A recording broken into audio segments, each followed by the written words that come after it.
Eu digo que amo a poética de Rubem Alves e digo mais, citando mesmo. Na profissão, além de amar, tem de saber. E saber leva tempo para crescer.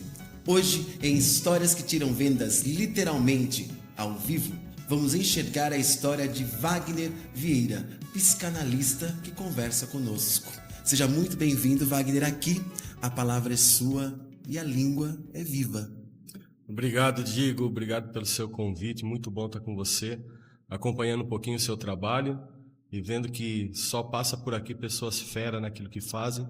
Então é com muita honra e orgulho que eu estou sentado aqui na sua frente. Um prazer imenso. O prazer é meu. Wagner, antes de começar a falar um pouco, né, a gente falou, vamos combinar de falar sobre a psicanálise, claro, mas principalmente do sentimento desse final de ano, das festas de final de ano, como é que as pessoas se sentem neste momento, né, e qual é a visão que você tem, né, de acordo com a psicanálise. Mas eu queria entender um pouco da sua história, né? Tem alguém da sua família, de onde é que surgiu essa busca pelo saber da psicanálise?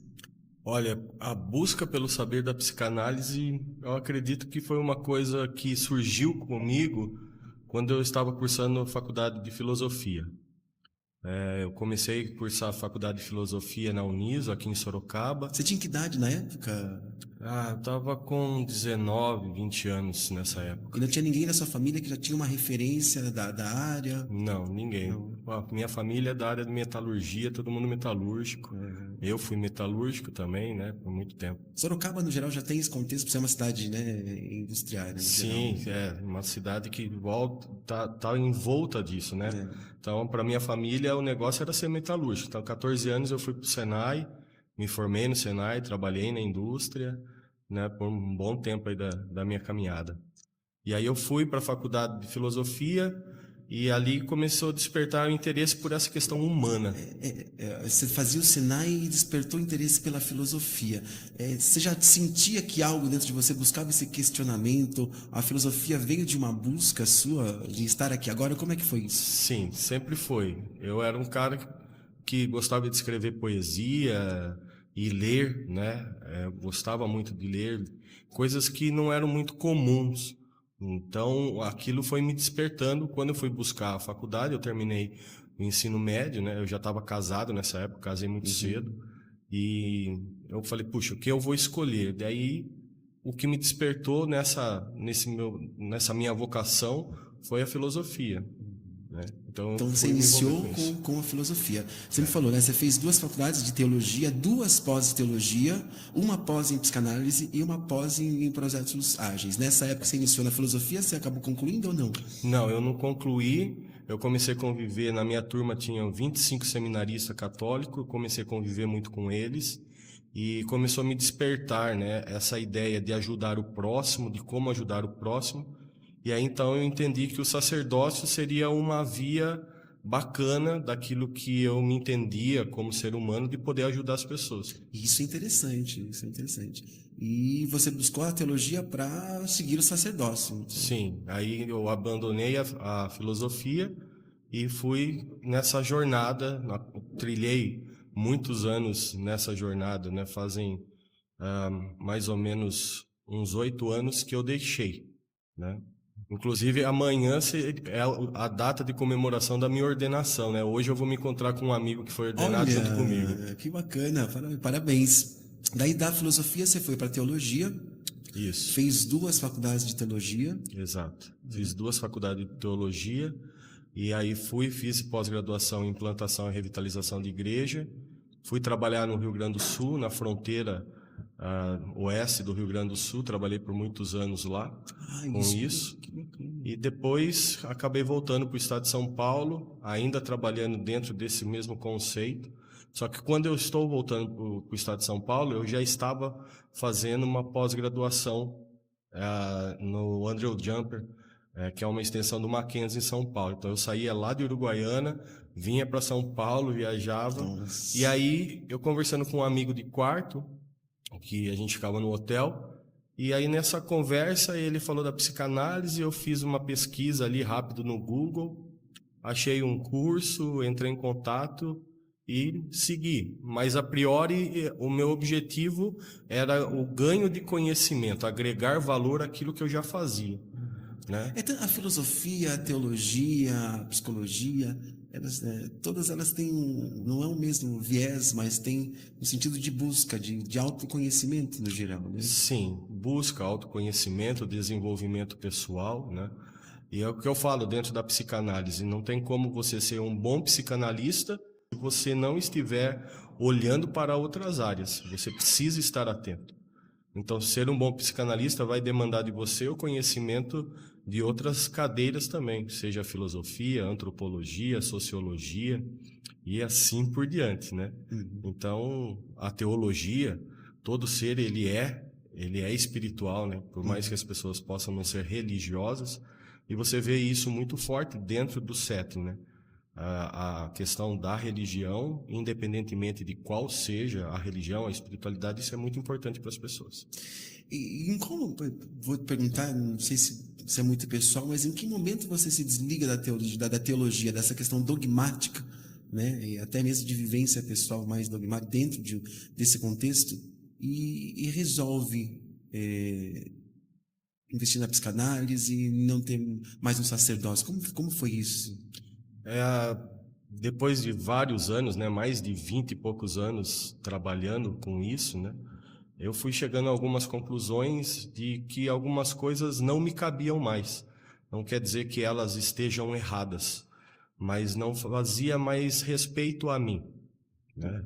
Então, dentro desse meu processo, algumas coisas eu não concordava, aconteceram coisas que não dava para eu deixar de lado, e eu sempre fui uma pessoa que eu busco a paz e a minha tranquilidade.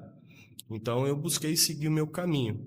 E aí, o que eu pensei, né? O que é que eu sei fazer? Porque a psicanálise, nessa época, eu já trabalhava já um bom tempo com a psicanálise, mas eu não tinha como ideal ser um psicanalista, estar no consultório. Eu atendia de graça, eu atendia por caridade, eu atendia por amor às pessoas na maior parte das vezes, né? E aí eu entendi assim, qual é a minha maior aptidão? Cuidar de pessoas. Eu amo pessoas. Isso já vinha um pouco da questão do sacerdócio também, né? Exatamente. E é uma frase minha, eu sou merecedor de cada centavo que eu ganho, mas eu não faço o que eu faço simplesmente pelo dinheiro que eu ganho, né? O que eu faço pelo brilho nos olhos das pessoas, pelo sorriso, a esperança que elas voltam a ter diante do sofrimento que elas estão passando na vida delas.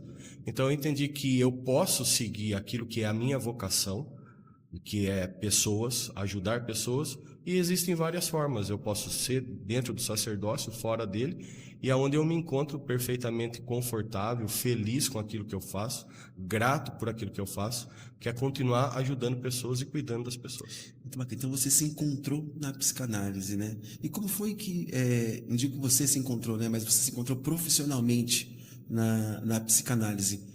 E o que te fez despertar essa paixão por ela? Fala um pouco sobre a psicanálise no sentido técnico mesmo, né? O que te atraiu nela? Olha, eu acho que o que me atraiu nela foi mais uma vivência pessoal do que uma questão puramente técnica.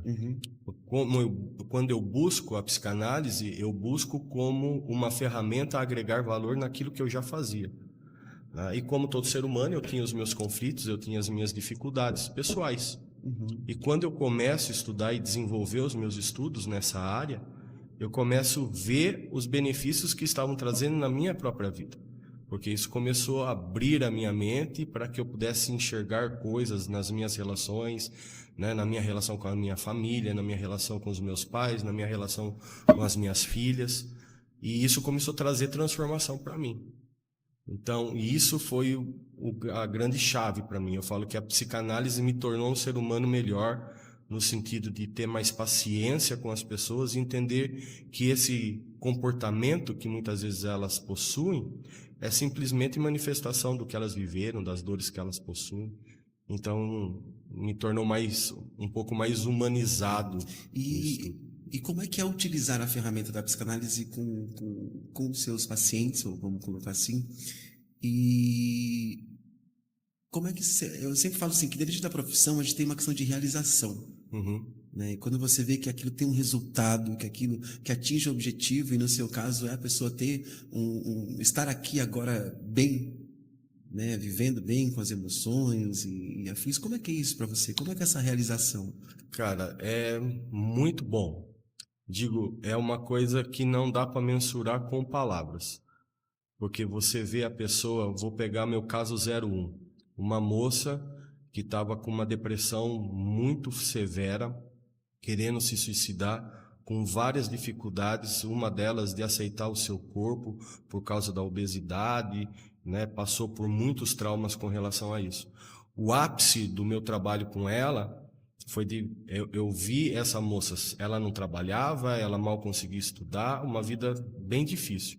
E ela se tornou uma empresária de sucesso, ela trabalha com moda plus size, e dentro desse processo todo com ela, quando eu vi, né, ela tirando foto, fazendo os vídeos dela de biquíni com o corpo dela, e se aceitando, se assumindo, entendendo que a beleza dela, ela é única, e que ela poderia ajudar um monte de outras mulheres que também têm a sua baixa autoestima por causa do seu corpo, isso para mim dá para dizer em palavras, dá para mensurar. Não, eu fico até emocionado, terrível. porque é realmente muito lindo você ver essa transformação.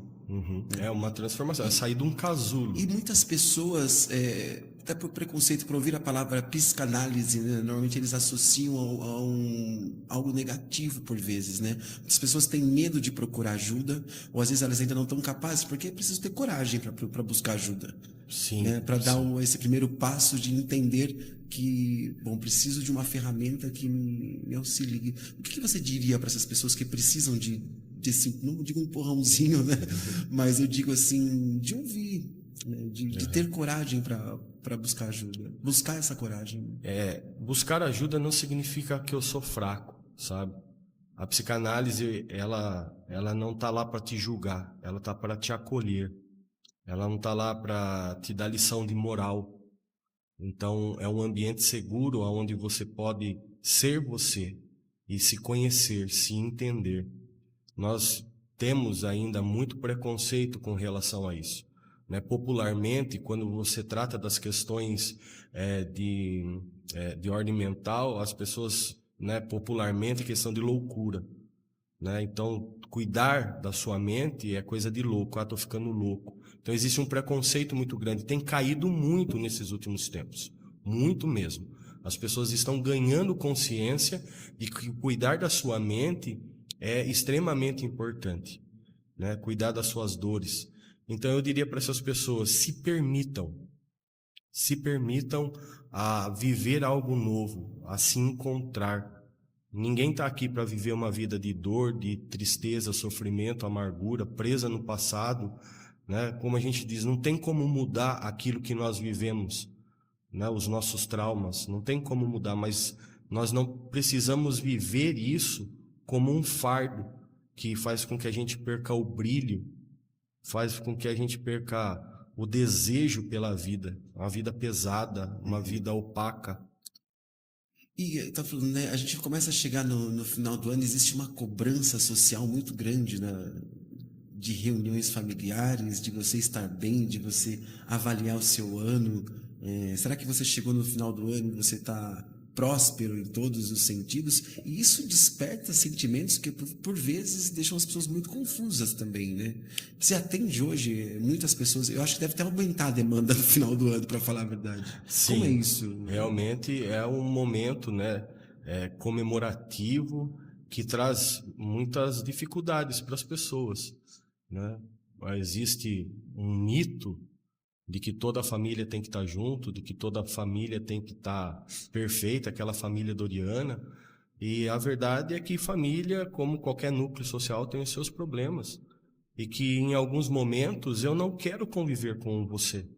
O fato de eu não querer conviver com você não quer dizer que eu te quero mal, né? Mas socialmente dizendo, eu ter esse desejo, ter esse sentimento de não querer estar com você, é tido como feio. Isso vem castrando a minha emoção, o meu sentimento, né? Então, as pessoas, elas têm essas dificuldades mesmo.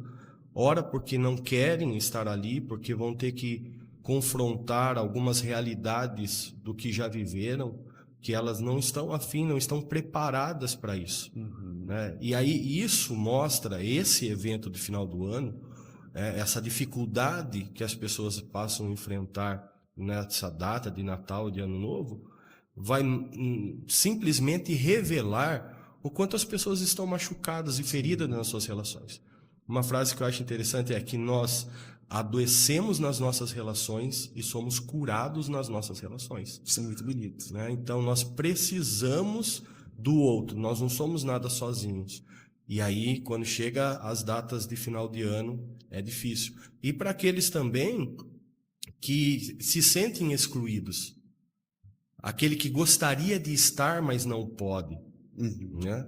A solidão é muito grande para muitas pessoas nesse Falta momento. de pertencimento num seio familiar, ou de amigos, né? Qualquer núcleo de apoio, qualquer rede de apoio, né? Tem gente que não tem isso. Exatamente, falta do pertencimento.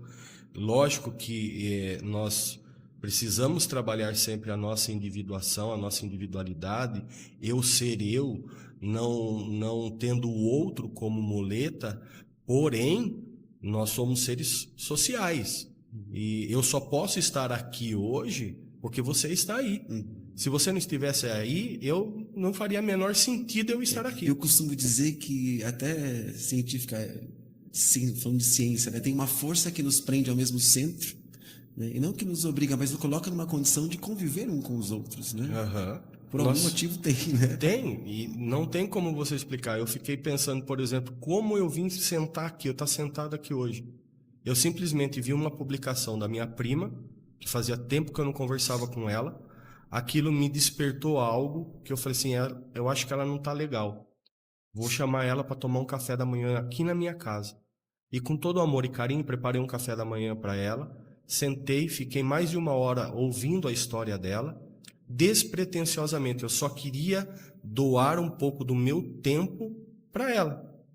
Ouvi e tal, foi ela que falou de mim para você e você entrou em contato comigo.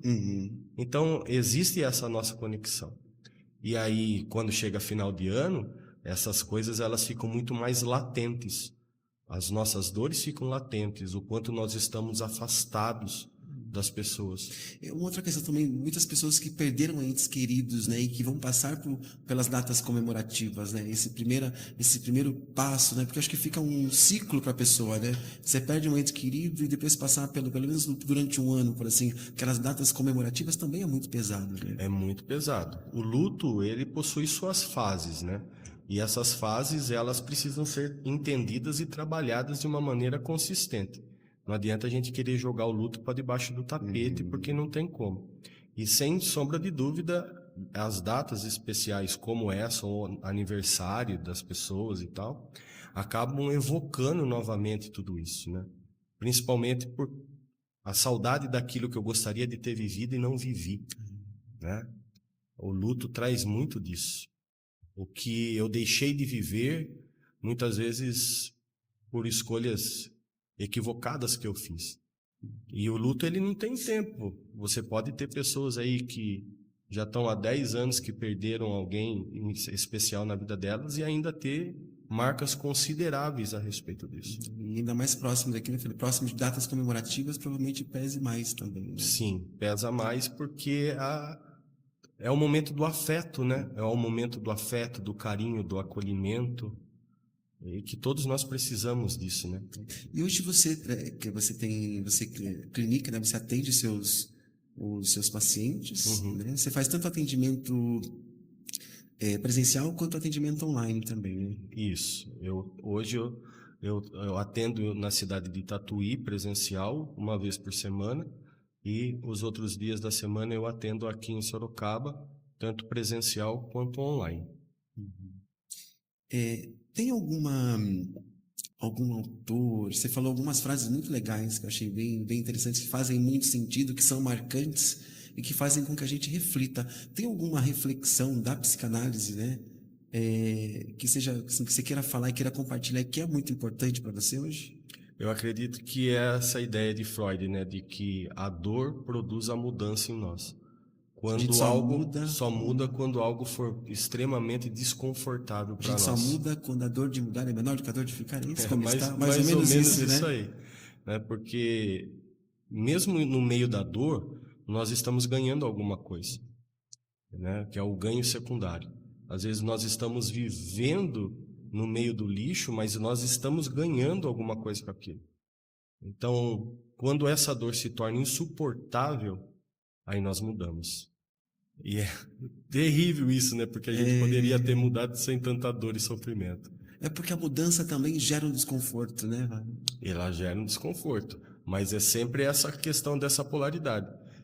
Por maior que seja o desconforto que você está sentindo, se você ainda está tendo emocionalmente um ganho com aquilo, você dificilmente vai deixar. São as dependências emocionais que nós vamos criando. Então, às vezes é o relacionamento tóxico, por exemplo.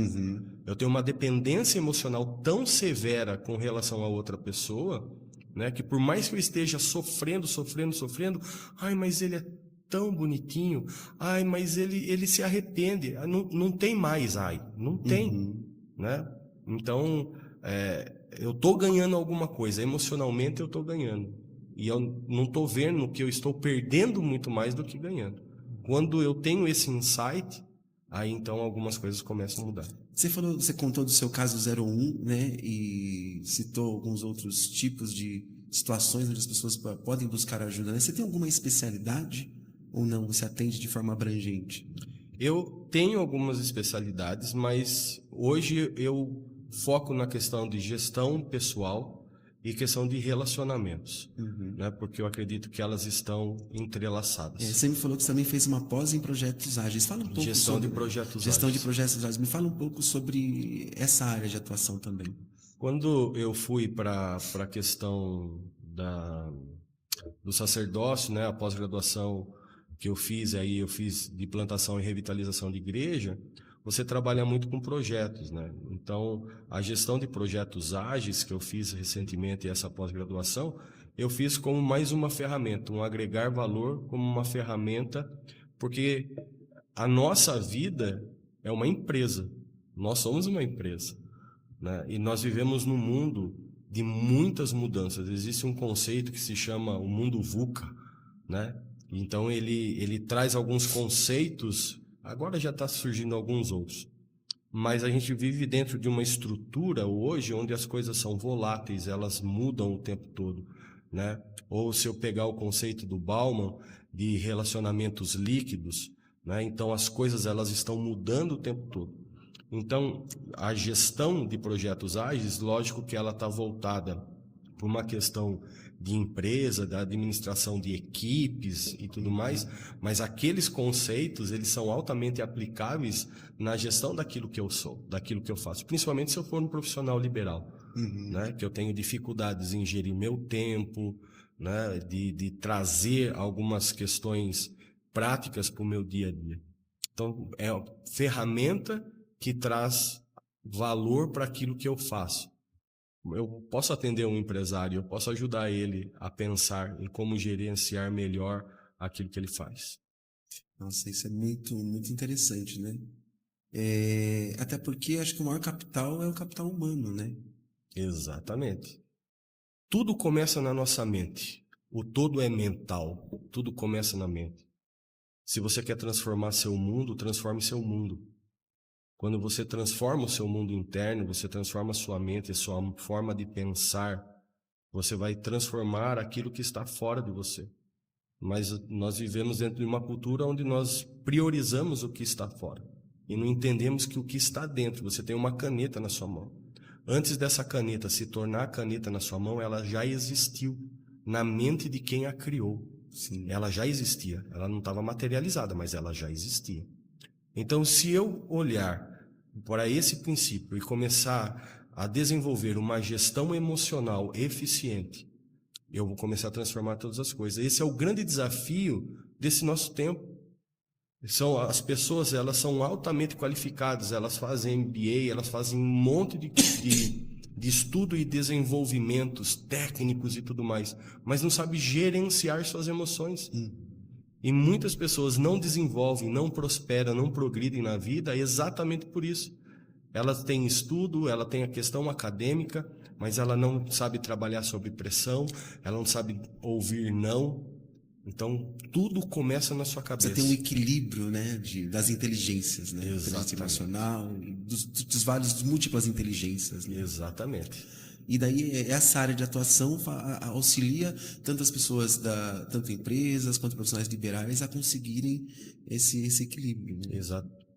Conseguir esse equilíbrio, conseguir fazer melhor, mais, em pouco tempo, sem perder a qualidade. Isso é interessantíssimo. E falta muito isso no mercado. Falta. Eu queria agradecer, Wagner, a sua participação. Foi uma conversa muito bacana. Né? Tenho certeza que várias pessoas vão conseguir entender quais são os benefícios da psicanálise, quais são os benefícios do seu trabalho, né? Da sua área de atuação para transformação na vida dela. Você quer deixar algum recado? É legal você falar o seu Instagram, deixar o seu contato. Acho que é muito, muito interessante. Meu Instagram é wagner.psy, né? As pessoas podem me procurar, tem todos os demais contatos meus ali para chegar até mim, o WhatsApp. Eu diria para as pessoas se desafiem a se conhecer. Né? A gente olha sobre qual é o grande diferencial, porque existem inúmeros profissionais. E há um tempo atrás eu parei, quando eu estava com o meu curso ativo, né? O meu curso de formação em psicanálise, e eu falei, qual que é o diferencial do Wagner? Eu acredito que o grande diferencial do Wagner é esse desejo que arde dentro de mim quando eu atendo meus pacientes, de vê-los sorrindo, de ver os olhos brilhando, sabe? Esse é o meu diferencial. Eu não quero simplesmente ser técnico, eu quero ser transformador na sua vida. Ser um agente transformador. Exato. Wagner, eu agradeço a sua participação e digo mais, vai ficando por aqui. Segue a gente em todas as plataformas, curte o vídeo, indica para os amigos e até a próxima.